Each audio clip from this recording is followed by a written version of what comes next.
स्वागत आप सभी का। एमपी में 28 उम्मीदवारों के लिए 28 सीटों के लिए चुनावी रण सज चुका है। सियासी घमासान जारी है, जुबानी तीर भी चल रहे हैं, एक दूसरे पर वार पलटवार भी जारी है और सभी मतदाताओं को साधने में लगे हैं। सियासी जंग के इस रण की ऐसी ही तमाम खबरों के साथ हम हाजिर हैं अपने खास प्रोग्राम उपचुनाव के रण के साथ। तो आइए शुरू करते हैं।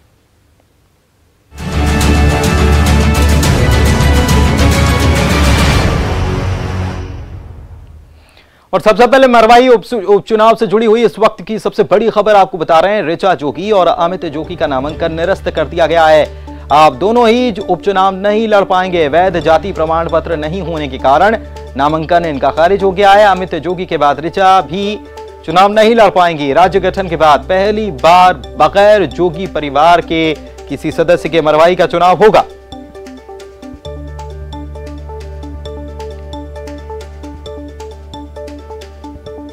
ये बड़ी खबर इस वक्त आपको बता रहे हैं। उपचुनाव में जोगी परिवार को बड़ा झटका लगा है। मरवाही सीट जो कि खाली ही अजीत जोगी के निधन के बाद हुई, उस सीट पर उपचुनाव जो होने जा रहा है, इसमें दोनों ही, ना तो अमित जोगी उनके बेटे, ना उनकी बहू ऋचा जोगी, दोनों ही चुनाव नहीं लड़ पाएंगे। दोनों का नामांकन निरस्त कर दिया गया है। वैध प्रमाण पत्र, जाति प्रमाण पत्र चाहिए था और दोनों के प्रमाण पत्रों को अवैध करार दे दिया गया, तो उसके बाद दोनों का नामांकन निरस्त हो गया है और ऐसे में यह मुकाबला बिल्कुल अलग देखने को मिलेगा। जोगी को हराना मुश्किल ही नहीं, नामुमकिन है। मुख्यमंत्री के इशारे पर मेरा नामांकन खारिज करना स्वर्गीय श्री अजीत जोगी जी और मरवाही की जनता का अपमान है। अपनी पूरी ताकत झोंक देने के बाद बस यही वो एक हथकंडा बचा था जिससे मुख्यमंत्री चुनाव में दिख रही अपनी निश्चित पराजय को कुछ समय के लिए और टाल सकते थे। सरकार भय में है। स्वर्गीय श्री अजीत जोगी जी के जीते जी लगातार उनका अपमान किया, उसके बाद उनके परिवार को राजनीतिक रूप से खत्म करने की अब साजिश तेजी से चल रही है। अवधेश हमारे सहयोगी हमारे साथ इसी खबर पर लाइव जुड़े हुए हैं। राजनीतिक रूप से परिवार को खत्म करने की साजिश रची गई है, ये हम अमित जोगी को कहते हुए अवधेश सुन रहे थे। लेकिन एक बात शुरुआत में उन्होंने और कही कि जोगी को हराना मुश्किल ही नहीं, नामुमकिन है। लेकिन अब तो चुनाव जोगी के बगैर हो रहा है। बिल्कुल, देखिए उन्होंने बिल्कुल सही कहा कि जोगी को हराना मुश्किल ही नामुमकिन है, क्योंकि 2000 में उपचुनाव की बात कर ली जाए या फिर 2018 के चुनाव की बात कर ली जाए, भले 2013 में अमित जोगी चुनाव लड़े हो और छत्तीसगढ़ में सर्वाधिक मतों से जीत के वो सदन तक पहुंचे थे और अजीत जोगी लगातार उस सीट से चुनाव जीतते रहे। उनके निधन के बाद खाली हुई सीट पर उपचुनाव के लिए जब बिगुल बजा, उस वक्त से ही भीतर खाने ये तैयारी थी और हलचल थी कि अमित जोगी कहीं जाति के मामले में अयोग्य न साबित हो जाए। आखिरकार आज जब स्क्रूटनी का दिन था, आज जब नामांकन पत्रों की जांच हुई, उस वक्त उच्च हाई पावर कमेटी का एक रिपोर्ट, एक सिफारिश निर्वाचन आयोग के समक्ष पहुंचा, मतलब वो आदेश की कॉपी वहां पहुंची जिसमें अमित जोगी के जाति प्रमाण पत्र को निरस्त कर दिया गया था 16 अक्टूबर 2020, मतलब कल के तारीख से।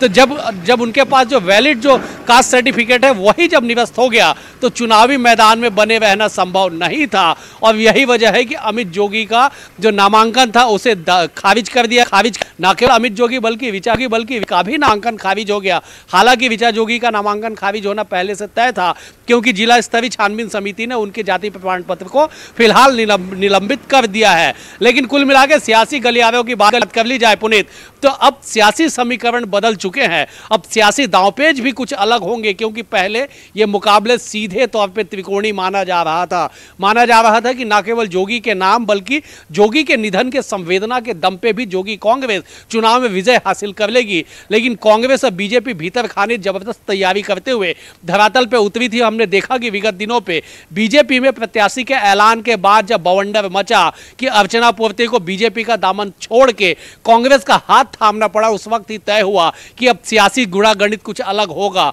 और आज जब नामांकन दोनों का निरस्त हो गया तो अब स्पष्ट है कि मुकाबला केवल बीजेपी और कांग्रेस के बीच होगा। हालांकि अधिकृत रूप से जोगी कांग्रेस का भी प्रत्याशी मैदान में होगा, लेकिन कुल मिला के समझा जा सकता है कि राज्य गठन के बाद पहली बार मरवाही की जनता के सामने बैलेट पत्र के बाद अब ईवीएम में जोगी का नाम शामिल नहीं होगा। उन्हें बिना जोगी के ही अपने मताधिकार का इस्तेमाल करना पड़ेगा। और यही वजह है कि अपने नामांकन खारिज होने के बाद अमित जोगी ने भावनात्मक संदेश भी दिया। उन्होंने कहा भी कि भले ही सरकार अपने दम पे जोगी को मरवाही से बाहर कर ले, लेकिन जोगी की मरवाही के दिलों में जो जोगी का नाम बसा है उससे कभी दूर नहीं कर पाएंगे। फिलहाल चुनावी सियासी समीकरण में ये उठापटक के बीच ये सबसे बड़ी खबर यही है कि पहली बार भावुक संदेश दिया, लेकिन ये बात भावुक संदेश तक समाप्त हो जाएगी या फिर इसे और आगे ले जाया जाएगा। कहा कि पारिवारिक राजनीतिक रूप से खात्मा करने की, परिवार को राजनीतिक रूप से खत्म करने की कोशिश की जा रही है, तो इसे क्या साख का, नाम का सवाल बनाकर जोगी कांग्रेस और ताकत झोंकती नजर आएगी और मुकाबले को दिलचस्प बनाए रखेगी, त्रिकोणीय बनाए रखेगी। बिल्कुल, देखिए कोशिश यही होगी जोगी कांग्रेस की और अमित जोगी की कि मुकाबले को त्रिकोणीय किया जाए और जोगी के नाम पे, जोगी की संवेदना पे जो वोट उन्हें मिलना था वो वोट उन्हें मिले। लेकिन जो मरवाही का पूरा बेल्ट है वो घोर आदिवासी क्षेत्र है। जोगी नाम जिस तरह से प्रचलित है, अन्य नाम का प्रचलित होना फिलहाल इतनी जल्दी संभव नजर नहीं आता है। लेकिन जिस तरह से अमित जोगी जो कह रहे हैं कि राजनीतिक रूप से उन्हें खत्म करने की जो साजिश शुरू हो गई है, निश्चित तौर पर यह हो या सच्चाई हो तो आने वाला वक्त तय करेगा। लेकिन इतना तय है कि जो उच्च स्तरीय छानबीन समिति की जो रिपोर्ट इस वक्त न्यूज़ 18 के पास मौजूद है पुनीत, उसमें स्पष्ट तौर पे लिखा है कि इस पूरे मामले पे, मतलब जो अमित जोगी का जो जाति प्रमाण पत्र को निरस्त किया गया है उस मामले पे एफआईआर भी होगी, कानूनी कार्रवाई भी की जाएगी। तो समझा जा सकता है कि ये दांवपेच अभी समाप्त फिलहाल तो होता नजर नहीं आएगा, क्योंकि इस पे एफआईआर का भी जिक्र कर दिया गया है। जांच समिति ने अनुशंसा की है कि इस पूरे मामले पे एफआईआर किया जाए, उसके बाद आगे कानूनी कार्रवाई की जाए। तो अभी राह काफी कठिन है, आगे और भी सियासी उठापटक देखने को मिलेंगे। लेकिन फिलहाल ये सबसे बड़ी उठापटक इस वक्त कि आजाद की राज्य गठन के बाद बिना जोगी के छत्तीसगढ़ में मरवाही में चुनाव होगा और चुनाव में सियासी ऊंट किस करवट बैठेगा इसका खुलासा, इसका पता तो 10 नवंबर को ही चलेगा। लेकिन फिलहाल इतना तय है कि राजनीति में जोगी के निधन के बाद जो एक वैक्यूम आया था छत्तीसगढ़ के राजनीति में, जोगी के नाम के खत्म होने के बाद या जोगी के नाम के अयोग्य होने के बाद मरवाही में जो खालीपन आएगा वो कैसे जोगी परिवार, चाहे जोगी कांग्रेस कैसे उसको भरेगी, क्या रणनीति के साथ वो धरातल पे उतरेगी, क्योंकि ज्यादा वक्त भी है नहीं। 3 नवंबर को मतदान होना है, आज 17 नवंबर की तारीख है, तकरीबन 15 दिन का वक्त शेष है। तो ऐसे में क्या कुछ सियासी समीकरण चाले होंगे, दांवपेच होंगे, इसका खुलासा तो बाद में होगा, पता बाद में चलेगा कि परिणाम क्या आता है। लेकिन फिलहाल इतना है कि बीजेपी हो या कांग्रेस हो, जोगी का नामांकन खारिज होने से दोनों की बाँछें खिली हुई है। आपने एफआईआर का जिक्र किया, ऐसा तो नहीं कि कानूनी दांवपेच में उलझे रहे। इस दौरान आप बता रहे हैं कि बहुत ज्यादा दिन बचे नहीं हैं, 15 दिन तकरीबन का वक्त बचा है और इसी में प्रचार भी करना है। अगर आपने बताया कि 2 लोगों ने और नामांकन किया है, अगर उनमें से किसी को प्रत्याशी बना भी दिया जाता है तब भी वक्त दिया जाना, एफआईआर हो जाती है तो उसके बाद कानूनी दांवपेच का सिलसिला भी शुरू हो जाएगा। बिल्कुल, देखिए अमित जोगी और ऋचा जोगी चुनावी समीकरण से, चुनावी मैदान से अब बाहर हो चुके हैं। उनके पार्टी से जो 2 लोगों ने नामांकन दाखिल किया है उन दोनों में से एक को बी फॉर्म देकर अधिकृत रूप से प्रत्याशी बनाया जाएगा। लेकिन जोगी के नाम के साथ जो चुनावी धार, जो चुनावी पैना पंथा वो नजर नहीं आएगा। कानूनी दांवपेच के तहत, सिफारिशों के तहत एफआईआर अगर हो तो एफआईआर के बाद जो कोर्ट के न्यायालय जो प्रक्रिया है उसके तहत अमित जोगी जाएंगे और उसके आगे की कार्रवाई होगी। लेकिन फिलहाल इतना तो है कि ये संकट जो जोगी, अमित जोगी और ऋचा जोगी पे जो ये फिलहाल जो संकट है, ये संकट फिलहाल हाल फिलहाल में थमता हुआ या समाप्त होता नजर आ नहीं रहा है। क्योंकि जिस तरह से एफआईआर का जिक्र किया गया है, जिस तरह से ऋचा जोगी का जाति प्रमाण पत्र को निलंबित किया गया है, इस मामले पे आगे भी कार्रवाई होगी और आगे क्या कुछ फाइनल रिपोर्ट होगा इसका इंतजार करना होगा। लेकिन फिलहाल छत्तीसगढ़ के एकमात्र मरवाही सीट पे होने वाले उपचुनाव में सबसे बड़ी खबर यही है कि बिना जोगी का ये चुनाव संपन्न होगा। ऋचा जोगी का नामांकन निरस्त हो गया और रिजवी साहब JCCJ के प्रवक्ता इस वक्त हमारे साथ जुड़े हुए हैं। अवधेश, उनसे भी बात कर लेते हैं। रिजवी साहब, ये खबर आई, क्या अब इसे माना जाए? अब क्या मुकाबला जो दिलचस्प कहा जा रहा था कि जोगी पहली बार ऐसा होगा राज्य गठन के बाद कि जोगी परिवार से कोई नहीं होगा मैदान में? देखिए, कांग्रेस जो चाहता था वो उसको मिल गया, क्योंकि जोगी परिवार से मुकाबला नहीं कर सकते थे ना।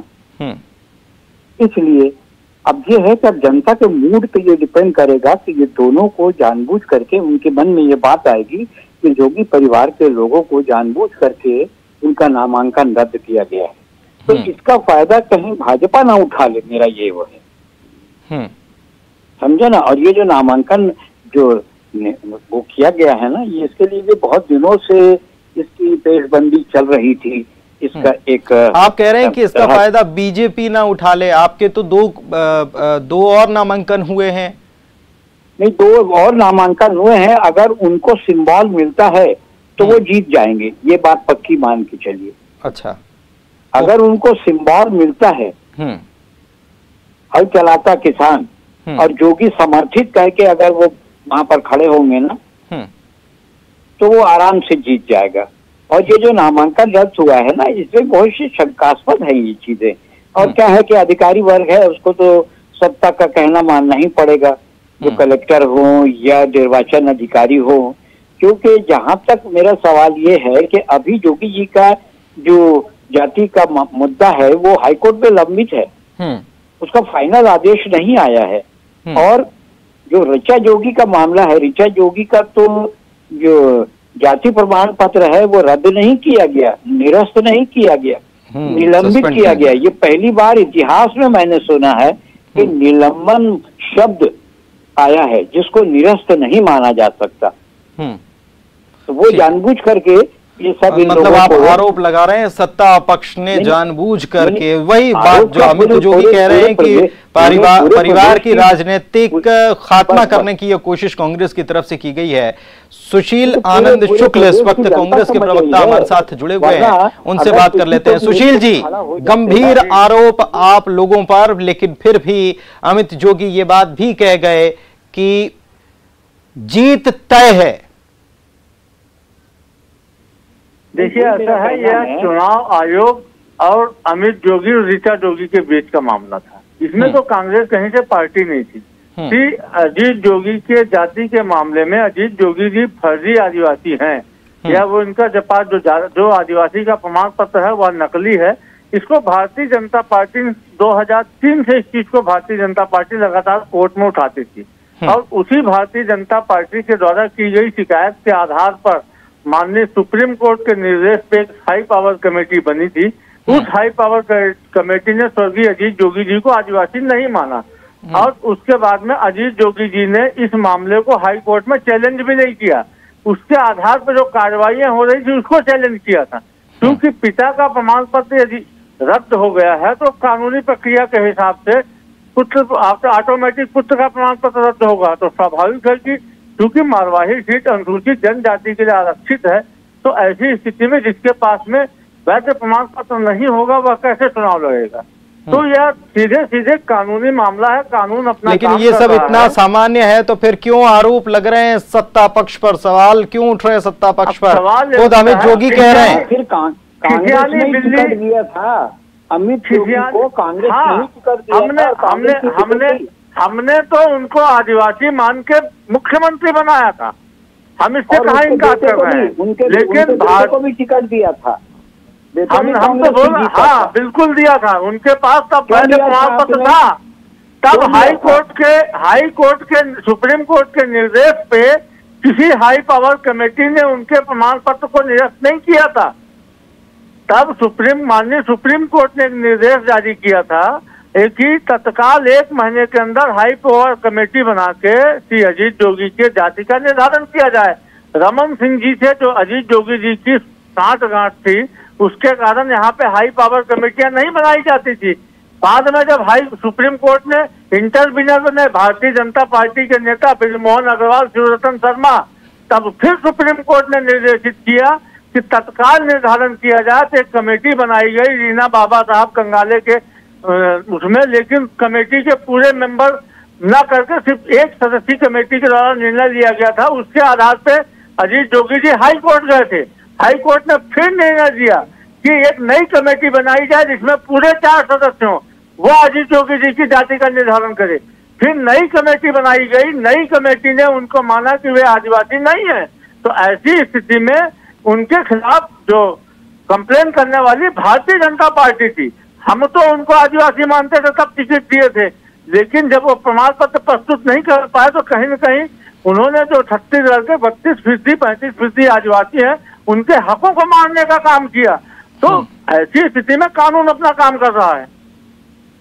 रिजवी साहब, देखिए ऐसा है कि अब ये तो सफाई में कुछ ना कुछ अपने आप को बचाने के लिए बोलेंगे ही, है ना। सोनिया गांधी ने उनको आदिवासी मान करके ही प्रथम मुख्यमंत्री के रूप में प्रदेश का मुखिया बनाया था, मुख्यमंत्री बनाया था आदिवासी मान के। और उसके बाद भी अखिल भारतीय कांग्रेस कमेटी में अनुसूचित जाति जनजाति का वो राष्ट्रीय अध्यक्ष कर रहे हैं। लेकिन उसके बाद सुप्रीम कोर्ट के निर्देश प्राप्त सिद्ध नहीं कर पाए क्या आदिवासियों। ठीक है, ठीक है। अभी क्या है, देखिए अभी प्रक्रिया जो है विचाराधीन है। हाईकोर्ट में उनका मामला लंबित है। हाईकोर्ट से फैसला आने दीजिए, वो भी, और उसके बाद भी सुप्रीम कोर्ट जाएंगे। सुप्रीम कोर्ट से फैसला अगर यहाँ नहीं आया तो वहां जाएंगे। लेकिन आप ये बताइए कि निलंबित और रद्द करने में अंतर समझते हैं कि निलंबित का आप क्या बहुत होता बड़े है? वकील हैं रिजवी साहब, मैं एक सवाल का जवाब दीजिए कि क्या हाई कोर्ट ने स्वर्गीय श्री अजीत जोगी को उनकी जाति के मामले में स्टे दिया था? हाई कोर्ट ने कोई स्टे नहीं दिया था। वो तो मैं मान रहा हूँ। तो हाई पावर कमेटी का जो निर्णय है वो सर्वमान्य माना जाएगा। आज की तारीख में स्टे अगर मान लीजिए उनका वो हाईकोर्ट में जीत जाते हैं तो ये चुनाव रद्द हो जाएगा ना? नहीं, सवाल ही नहीं उठता। वैसी स्थिति में चुनाव रद्द हो जाएगा। चलिए ठीक है, ये आरोप प्रत्यारोप का दौर चलता रहेगा और ये कानूनी बातें, कानूनी आरोप प्रत्यारोप भी चलते रहेंगे, सवाल भी उठते रहेंगे। और ये तो उपचुनाव में और भी देखने को मिलेगा, क्योंकि अमित जोगी और ऋचा जोगी दोनों का नामांकन निरस्त हो गया, लेकिन 2 और ऐसे लोग हैं जिनका नामांकन हुआ है। अब उनको क्या बी फॉर्म दिया जाएगा और किसे दिया जाएगा, उसके बाद चुनाव में क्या होगा, ये देखने वाली बात होगी। बहुत बहुत शुक्रिया आप तीनों का हमारे साथ जुड़ने के लिए। अवधेश, आपका भी शुक्रिया। और वक्त एक ब्रेक का हो चला है।